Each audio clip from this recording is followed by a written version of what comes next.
And I reckon it doesn't matter what colour your hair is, you'll turn into a redheaded slut anyway. Oh, look at you all. I'm loving this. I'm loving the attention. It's quite, yeah, I am. I'm in my element, this clothing.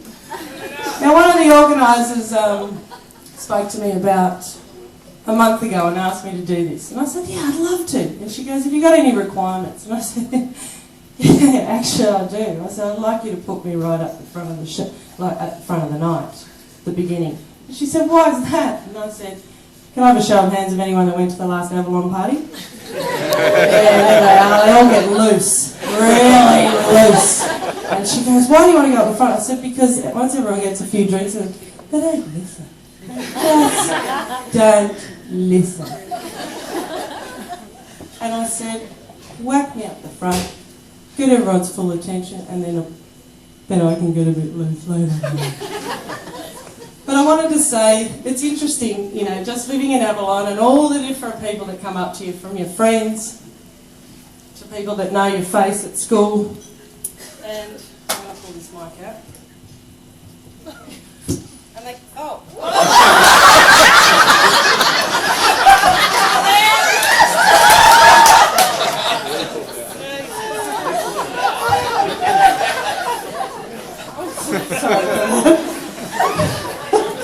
And that was all part of it too. Oh, anyway, so, and then I just got to tell you some of the stories of people coming up to me, knowing I'm going to do this gig on Saturday night. No joke, this lady came up to me in Warriewood. She goes, oh, I'm being dead set serious here too. She comes up to me, oh, you're doing that gig on Saturday night? And I'm like, yeah, like I'm all excited. She goes, oh, you better be funny. And I went, oh yeah, no shit, Sherlock. Off she walks, and I'm like, she's so not coming to my party. But then you get, I've got a couple of good skippy mates, got a few little woogie mates around here too. But they're like that, they're the ones that give me the real big head. God, you're going to be great. Just be yourself, get up there, do what you got to do. And I said, yeah, thanks. And your head gets big and big, like real big. But then it gets even bigger when I talk to my inner west walk mates. They're like going, Carls, you doing a gig? And I'm like, yeah, there's only 150 people there. And they live like, you know, Canterbury, all around that way. And I said, yeah. And they're like, man, fully sick. Can we come? And I'm like, nah. It's a sellout. And they're going, fully, and I'm like, oh yeah. And they're like, bullshit. And I'm like, I'm not bullshitting, it's a sellout. So that gave me even a real big head.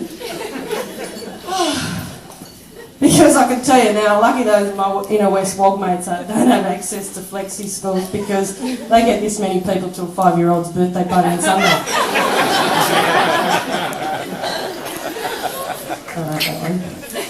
And that's no joke either. I wanted to tell you guys this week too, hubby and I, we run our own timber business. This is where I give my business a bit of a plug. If anyone's after any timber, custom made, or at Brookvale, you can Google timefortimber.com.au.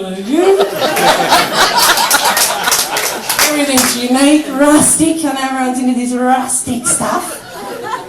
Vintage, you can call it whatever you want, but it's all one-off stuff. I know everyone loves that sort of shit. But anyway, moving along, I've had to do the workers' comp, the insurances. Anyway, it was one of those weeks. We both had to do our, life insurance, get that all renewed, blah, blah, blah. Anyway, they ring you up. The lady rings you up and she goes, I've got to do a 20-minute questionnaire for you. I'm like, yeah, hit me. Anyway, so I had the 20-minute thing, and I know she rang hubby as well. And I was just waiting for him to come home this day, I tell you. I was beside myself. He's walked in the door, I'm like, babe, did they ring you? And he goes, yeah. And I said, how long were you on the phone for? And he goes, about 20 minutes, they talk about your height, your weight, blah, blah, blah, the whole blah, blah, blah, everything. But then they get to this alcohol question. And the lady, and I said, what did you answer for the alcohol question? And he goes, 6. And I'm like, 6? What, 6 drinks a night? Or in a whole week? And he goes, in a week. And I'm like, far out, you're good, mate. I said, you're so good. I said, babe, they know where we live. And he goes, what did you do? And I said, well, I went into a complete panic. I said to her, can you please repeat the question? So I'm there at home and she's like, okay, how many drinks do you have per night? I know you're all sitting all there quiet. I mean, I've never drunk so much since I moved to Avalon. Yeah, you're all a bunch of pissheads when you do it. But it's great. I love, look, hey, I'm into the red-headed slut. I'm the first one to say they're nice to have a few drinks. Anyway, she goes to me, so how many drinks do you have per night? But if you're a bit more comfortable, you can answer how many you have in a whole week. And I just friggin' panicked and I'm like, 70! And she went completely silent. I'm like, oh, are you there? Are you there? And I'm like, I know this is... And she goes, recorded. And I'm like, yeah. I'm like, can we just change it to maybe 42 or something? So I was quite comfy with 42.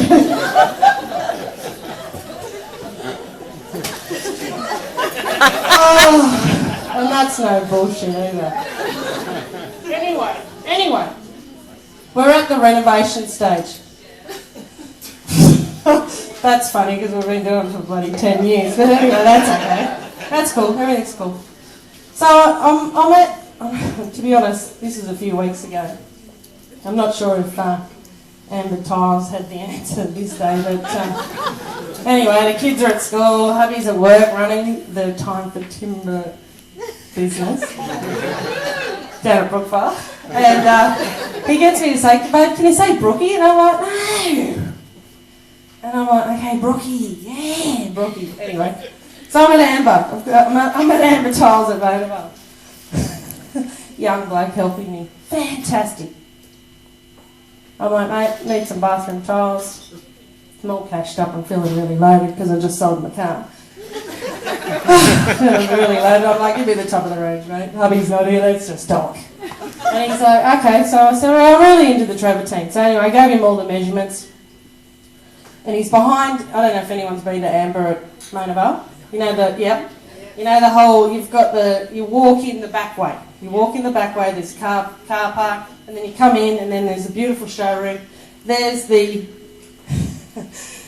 big reception desk with the computers all set up, right. Just setting the scene for anyone that hasn't been there. Are we all clear? Anyway, so this young bloke, he's showing me, I've got my floor, I've got my wall tiles, but I just need the floor, I've got the travertine, I'm up for a feature. Beautiful, I'm in for feature? Yeah. I'm like, yeah, what do you got, mate?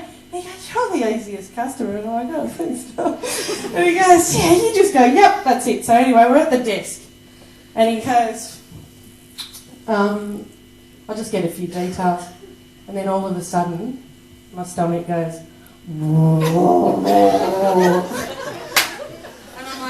yeah, so, yeah, Kylie Kiss, yep, Clairville, yep. And then all of a sudden I started to feel really hot. And he's sitting there, so I'm standing there, there's the desk, I'm standing there, and I'm like, and he goes, did you want to take some samples? I'm like, yeah, that'd be great, yep. And then my stomach did it again, and then I started to sweat, and I'm like, have you got a bathroom? And he goes, yeah. And he's sitting there and he goes, yeah, it's just through the reception bit and it's like literally 3 metres away from his desk. Here I am thinking, it's going to be outside in the fresh air, it's a factory. That's what we have at our factory, it's outside, fresh, oh my God. I've just gone, okay, yeah, I'll be back. Anyway, you just get the samples. And I rushed to the toilet. Oh my God, it was the most unladylike moment of my life. Trying to do, let alone doing a shit, but trying to do a shit quietly because they can hear you. So, and I'm fully breaking out into the full sweats. I'm like, oh my God. How the hell am I going to recover out of this? I'm not joking. I know you say you were shitting yourself, but I'm doing the whole lot. Anyway, so I'm like, Carl, pull it together. And then I'm like, oh my God, there's no window. So I'm going through the cupboards and I've found lavender. I love lavender now. I'm into lavender. I wasn't into lavender before, but I am now. Anyway, I sprayed the shit out of this toilet.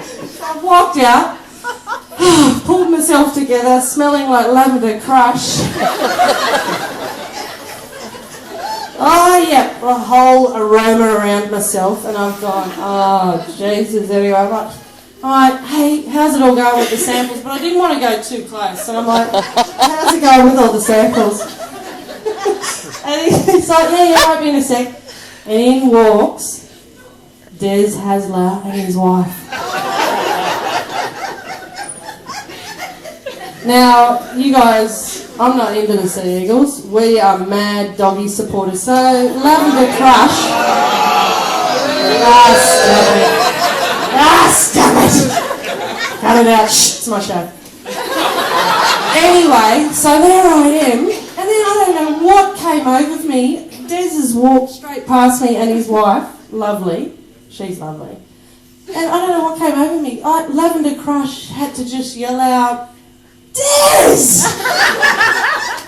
So that brought attention to me. So he's right there near the microphone and I'm like, now mate, I know you're in like Manly Seagulls territory, but I'm like, we are mad doggy supporters. And his wife's like, yeah, that's lovely, you know. And I've gone, and everyone, it was like the St George Banquet, everyone was quiet. This other guy's serving these customers and I'm like, yeah. And then I looked at Des and then, oh my God, then he tilts his head back and flares his nostrils. He got a whiff of lavender crush! So then I kind of just stood back and went, yeah. Oh, such a shame. I said, I drove all over Sydney, fully serious about this, Des, looking for a bloody doggy's flag so I could hang off the back of my new car. And he's looking at me and he's going, yeah, he's so professional. I just wanted to go like this and go, and then I'm trying to wave the whole lavender crush bit around, and then he's like, yeah, and then anyway, I just kind of went, yeah, anyway, I'll catch up soon, yeah. So then he's like, yeah, we've got to go, and he's going, and he's walked back behind me and his wife, and I'm like, yeah, and then I'm like, oh, I can't leave it like that, Jesus. I've got to the boy, have you got the samples yet? Quick! And I've grabbed the samples, I've walked back out to the car park. There they are getting in the car, couldn't help myself again. Des! Well, I swear to God, I wanted to open the back door and just go for a ride with them around the block. That's what I want. Or maybe go see their house, have a coffee, I don't know. But and they're both holding the door, like wanting to get in. And I'm like, oh, just one more thing, Des. And he's like, yeah, and his wife's like, oh, you know, yeah. And then I'm like, what am I going to say? What am I going to say? Carl's pull something out and I'm going, you know that ref? Not cool. He was not cool. And his wife's like, and Des has given me that look, sort of like, maybe time to move on or something. And I'm like, I got that look, you know, and I thought, I'm going to say it. I'm like, I reckon we should just get over it. Doesn't matter about the grand final. There's always next year. And I reckon we should just move on. And he's gone like this. Yeah, that'd be great. So they get in their car.